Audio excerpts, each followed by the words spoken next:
we are interviewing Nate Powell-Palm and Esteban Pacheco, and we are talking about flax farming from the fiber side. And you are our farmers, organic farmers, for the flax seed that we'll be producing back here in Oregon for fiber. We're so excited you're growing our flax seed again the second year. And we wanted to ask at the, on the onset, Nate, we know a lot about your organic history and such, and people can search you and Google you to the stars if they like on the internet. But we want to know what brought you together as farming partners, and then Esteban, what's your farming background, and why did you join Nate in this partnership for organics? Yeah, so I started growing grain in about 2013, and during that time, my brother was a student at Carnegie Mellon, studying engineering, and he had this classmate, this guy named Esteban. And they were best buds. And so in 2017, I convinced Es to come out to Montana. It wasn't a hard argument. It was a hard sell. Pretty willing, but came out to just do a little bit of harvesting with us. And from there, kind of built on it. So in 2018, he would split his time between working as an EMT in Denver and flying up for really intense, productive work windows. Come up for like 10 days to plant, and then another 2 weeks to harvest, and a little bit here and there. And then I finally got him to move up here in 2019. So this is our third full season working together. Excellent. And Esteban, do you have any farming in your background, or is it all medical? No. Yeah, so the medical stuff comes, my parents were actually physicians, or are, but no, so I grew up on 10 acres, just kind of, my dad started obviously caring for the property, and so we did a little bit of hay.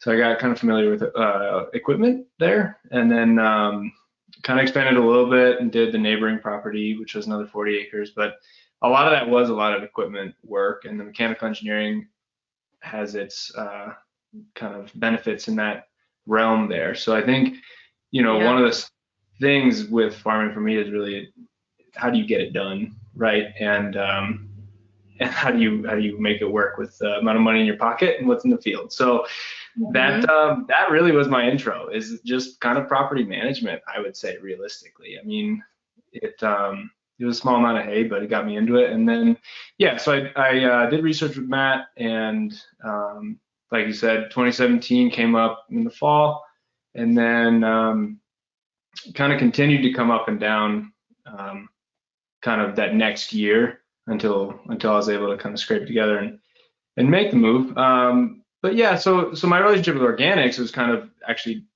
non-existent. I mean, I knew about it. As someone who's outside the sphere, I look for things that I think will have, people say impact or whatever. I don't know what the new hot terms are, but whatever. The point is, you want to do something that is kind of meaningful, and I think there are many places you can make a difference in this world. One of the places that is, worldwide is agriculture, and I think that that's something that is pretty cool to have accessible. I had friends that asked me about why I didn't get into ag earlier, and I think it's because generally the feel is that you're gonna be doing stuff that, if you're somewhat aware, is gonna be a little bit harmful. And I got raised pretty environmentally conscious. So like our hay farm is organic. We never got certified because we just sold to horse owners. That's personally my motivations are to find something that really does have its role to like better this or better that. And it's, as a young person growing up, that's what I've been looking for. So that's how I ended up here. Yeah. Great.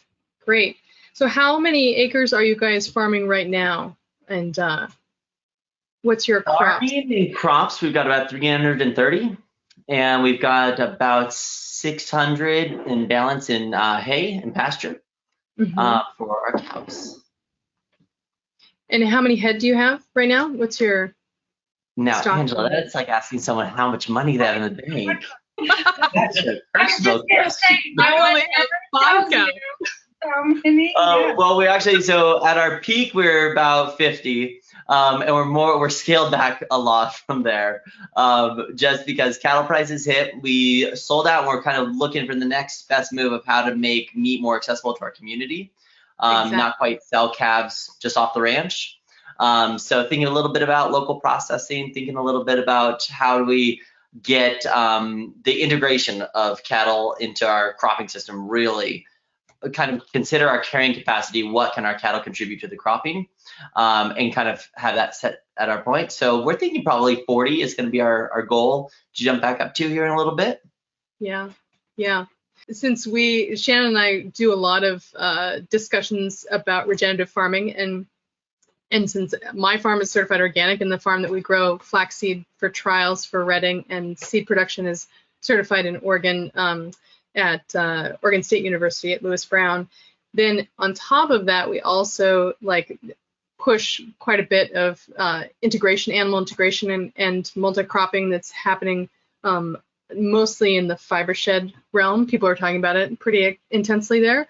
And so do you usually, I know it's just a normal practice, people will have their cattle out on stubble, after the crop's harvested and stuff. Do you normally do rotations through and plant specifically for cows? Like maybe, I don't know if Montana has a sorghum Sudan grass niche, might not be warm enough, but do you? Not quite enough heat units Yeah. for that, but there's usually a decent amount of undergrowth. So an exciting component of our organic journey has been when the field actually looks pretty clean, but when you combine or swath off your cash crop, there's a lot still underneath. There's a lot growing and happening in the understory, and that's really where we kind of get excited about bringing our cows on. Is it's almost just a rebloom. We kind of shock the soil with an initial tillage, and the ground is, all of those grasses, all of those plant communities are right back at work, growing just a little bit behind our crop. So our crop gets on top, and then we still have a good understory to graze. We are working a little bit on figuring out what fall cover crops would give us a boost in the spring to start grazing earlier before we put in our cash crops. But as far as grazing, really more native plant communities that are always kind of in the understory is sort of our go-to. Yeah. And so you've got harsh winters there. That's just to be expected. And you were talking about possibly planting into the fall so that you can have something in the spring. What survives a winter in Montana that is going to regrow so that you can put cattle on it early? Are there forages that are working really well in your area? Yeah, so winter wheat, winter peas, arvincas, Austrian winter peas, spelts. So there's quite a few cereals and legumes mix that are perfect for Montana winters. And they basically come up a little bit in the fall and then go dormant all the way through. But they're gonna start greening up in March and April, when none of our native fields are greening up that early. So it really gives us a little bit of a boost. And so we can start grazing a couple of months early in preparation of going back out to the native range. Yeah, that's great.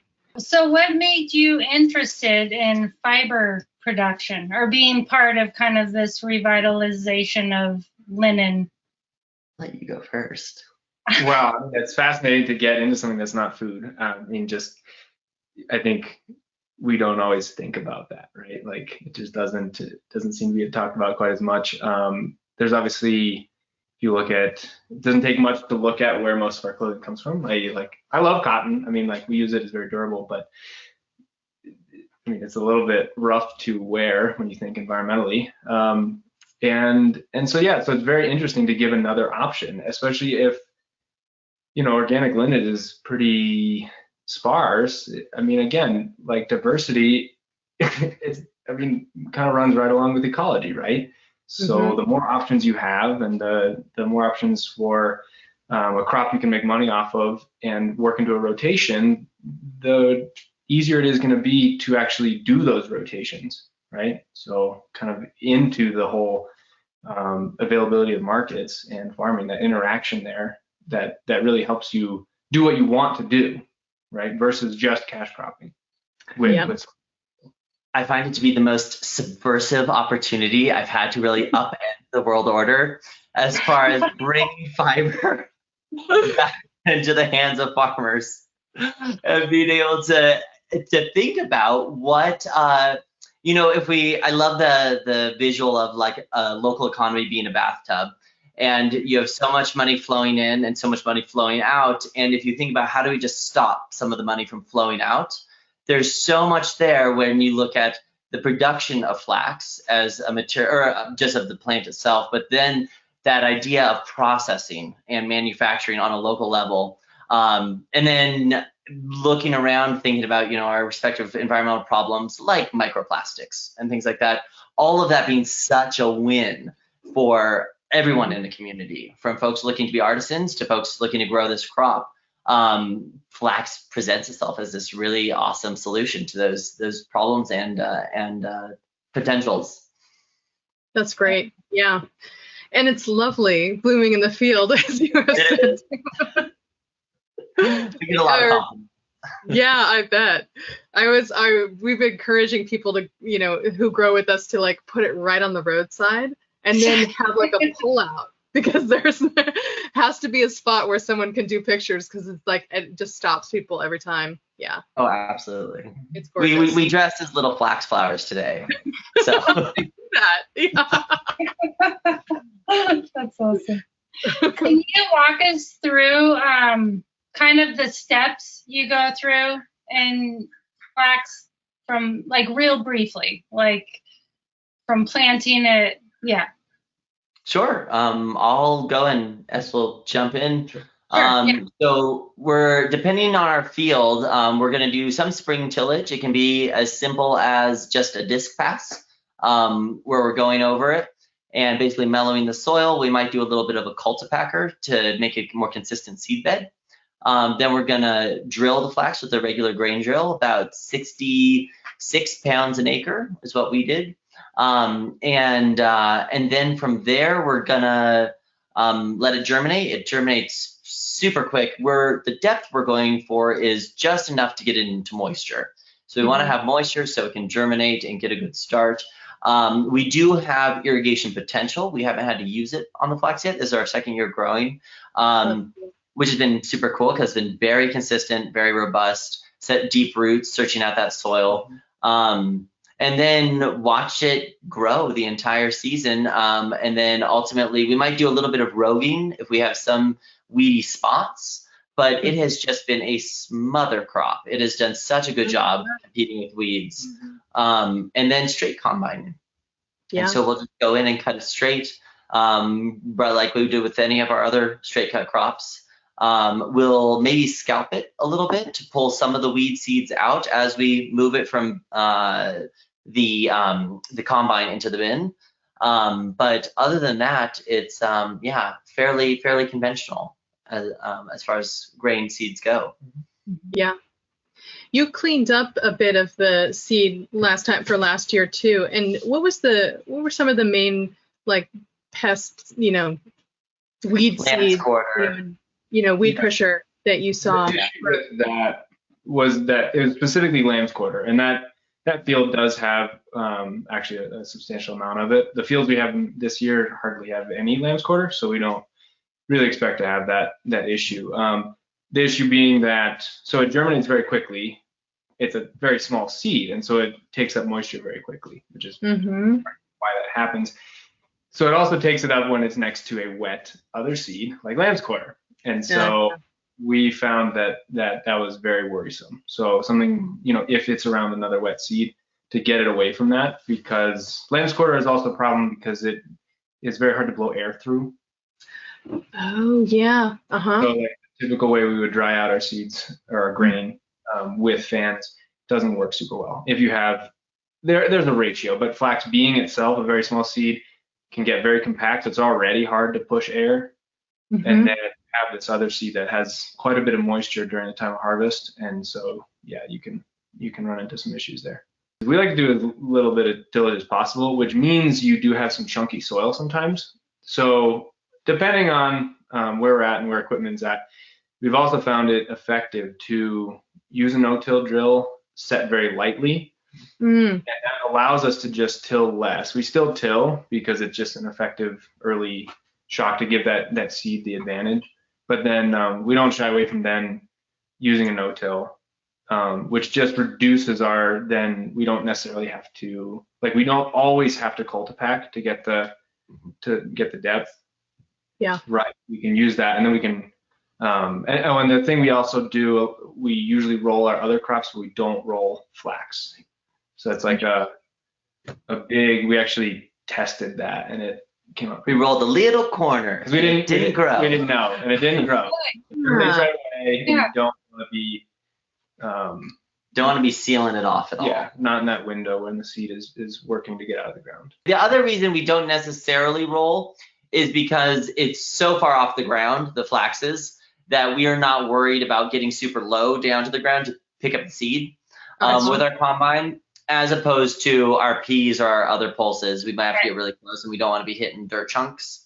So that's another just kind of reason. One thing I was going to add to the tillage point, though, is when you had mentioned regenerative ag, I feel like a lot of organic farmers don't shout from the rooftops how eager we are to till less, because tilling is expensive and it costs a lot of diesel to till. And if we could till zero, it really would be an absolute win, because we would have that much more money in our pockets. So I think there's sort of this misnomer that organic farmers are all about tilling all the time. And we have found that even over the course of these last 3 years, several fields we till, biannually kind of thing. That you can go a couple of years even without tilling, depending on what your rotation is and where you're at. Right, for sure. And I think why we're really attracted to flax is on the fiber side is because you can it's pulled from the ground, and so it basically leaves nothing. So it's a clean field system. But then because you're the seed growers on that side, then you're combining it, and then you have trash and stubble left. Mm-hmm. So it doesn't necessarily achieve the the goal that we want, on the seed side. What do you do with your trash out in the field? What's the best way? Do you wait to incorporate it because it's quite tough, or? We do run it through the chopper out of the combine, which it does actually is very noticeable. It takes more fuel to chop that stuff. Yeah. And then you need something like a coulter. It'll get caught on everything. So with your tillage equipment, if you're running a disc in front of, so either disking works okay, or if you're going to do something like a field cultivator, having a coulter to chop that, because it is a little bit. It sticks around. It's really cool. I mean, it looks like little pieces of twine have been left in the field. Yeah. And it's just white fiber that you do. I wonder, did a tarp deteriorate in this spot or something? Because it looks just like tarp fiber. But no, it's just it's what we're looking for in this game. Yeah. Yeah. So you are growing now 10 acres of transitional and 10 of organic for us. What are your goals for the transitional side? Are you expanding into acreage that's nearby that the original owners have decided that they're interested in organics, or how are you able to push that envelope in Montana? Well, the exciting thing in some ways is that conventional farming, really, no matter how you slice it, doesn't really pencil out in any way these days. So there's a lot of interest from all producers in staying in agriculture. But we've got a growing interest in sort of folks who are either returning to ag as landowners or are completely new to ag.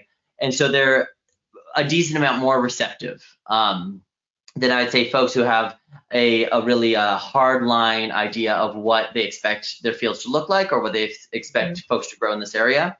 And so with these, we've found a few landowners who are sort of had an open mind to organics in general. They wanted to see their fields planted. A lot of our success, I think, has been in the fact that we're willing to take on smaller fields. And so we'll take on fields of 10 and 20 acres. And most farmers, just their equipment is too big. for that. Right. So our equipment still works on the 10 and 20 acre level. And so our goal is just to, in the beginning, I didn't really have to transition very much because everything was historic pastures or hay fields that had just never been sprayed. And so I was just taking them for hay until I got certified. And then they were kind of ready to go. And so now we're bumping into good farm ground isn't really commonly not farmed. And so as we want to be moving into better ground, it's going to have been farmed by someone else, and we need to be ready to, if the opportunity presents itself to take it over, be ready to transition it. Mm-hmm. Do you have, how many transitional acres did you guys take on this year, including, I guess, the 10 for the flax? Or 70? Oh, great. Yeah. Yeah. It's the most we've ever taken on. And it sort of presented itself as just this this land owner had we had sort of talked about working together. She had an organic farm. She's actually a sheep rancher in Bozeman, and she had an organic farm that she's had since the 1980s. She's probably one of the oldest certified organic farms in the valley. But then she bought the 50 acres up just right to the north of herself. And then we had chatted about like grain, and I feel like she's actually pre-interviewing me, trying to get a sense of like, does she ever want to really work with us? I've known her for a really long time. Great person, great mentor. And we got the call. She's like, so Nate, I'm hoping you and S could maybe come by sometime because I think I'm going to buy this land and I would like your plan for what you're going to plant on it. I'm like, woo, we could not talk about that right away.